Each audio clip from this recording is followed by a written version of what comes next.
আসসালামু আলাইকুম। আজ ভাত না রুটি, কারণ পালক পনির রেডি।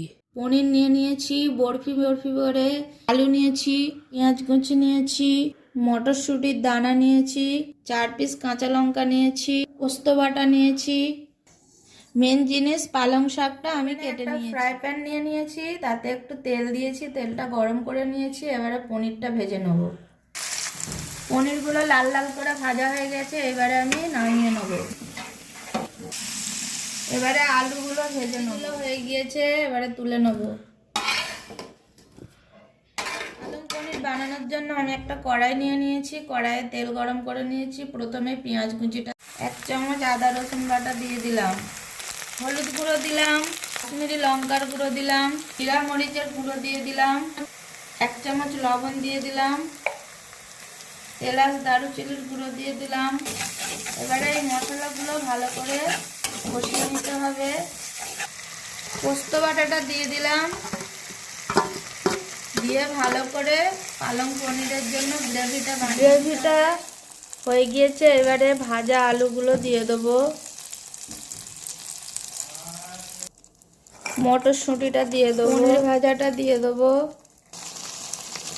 এবারে পালং শাকটা দিয়ে দেবো।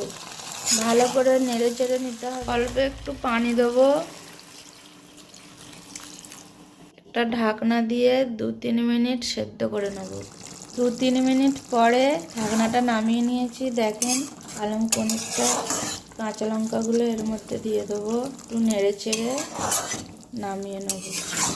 পালং পনিরটা হয়ে গিয়েছে। দেখেন, রেসিপিটা ভালো লাগলে অবশ্যই সাবস্ক্রাইব করবেন, কমেন্ট করবেন এবং লাইক করবেন।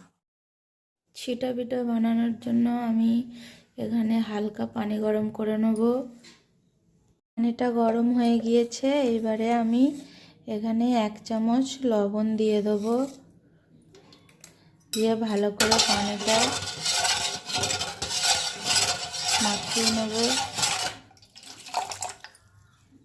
এবারে আমি এই বাটি 1 বাটি চালের আটা আমি দিয়ে দেবো এর মধ্যে, দিয়ে ভালো করে মাখিয়ে নেব।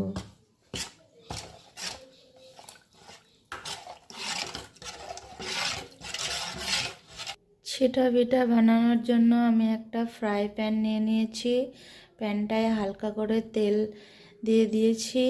এবারে আমি ব্যাটারটা এর মধ্যে দিয়ে দেবো। এবারে ব্যাটারটা এর মধ্যে এরকম করে দিয়ে দেবো।